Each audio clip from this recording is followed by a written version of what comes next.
আরজিকর কাণ্ডের আবহে বহু পুজো কমিটি অর্ডার বাতিল করে দেওয়ায় মাথায় হাত চন্দননগরের আলোক শিল্পীদের। জানা গিয়েছে, আরজিকর ঘটনার প্রতিবাদে বহু পুজো কমিটি সরকারি অনুদান প্রত্যাখ্যান করেছে। কোথাও আবার আলোকসজ্জার কাজ বাতিল বা কমিয়ে দেওয়ার সিদ্ধান্ত নেওয়া হয়েছে। পুজো কমিটিগুলির বক্তব্য, তারা এই শোকের পরিবেশে আড়ম্বরহীনভাবে পুজো উদযাপন করতে চায়। তবে এই প্রতিবাদের আবহে আলোক শিল্পীদের পেটে টান পড়েছে। আলোক শিল্পীরা জানিয়েছেন, সারা বছর তারা পুজোর মরশুমের এই 3টি মাসের জন্য অপেক্ষা করে থাকেন, কারণ এই উৎসবের সময় তারা যা রোজগার করে সেই টাকা দিয়েই সারা বছর তাদের সংসার চালাতে হয়। তারা যে প্রবলেম যেহেতু আমার সেই ব্যাপারে কালো এবার যে দুর্গা পুজো সে জোর ভাবটা নেই, পুজোর ইয়েটা কমে গেছে। আর যে তুলনায় কাজ হয় সব লোকেরই কাজ আছে, কিন্তু কাজটা হচ্ছে তুলনায় কম আছে।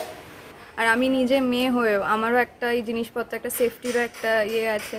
তো তিলোত্তমানে আমারও একটু কাজ করার আমারও ইচ্ছা আছে, আমি যাতে ব্যাপারটাকে আরও প্রচার করতে পারি, লাইটের হিসাবেই যাতে করতে পারি, ওটা আমি চেষ্টা করবো। এলিগুড়ির একটাই কাজ নেওয়া ছিল, যেটাই তিলোত্তমা দুর্ঘটনার পর ওটা ক্যান্সেল হয়ে যায়। ওরা ওখানে অত বড় করে করবে না, ওটা ছোট করেই ওরা করবে।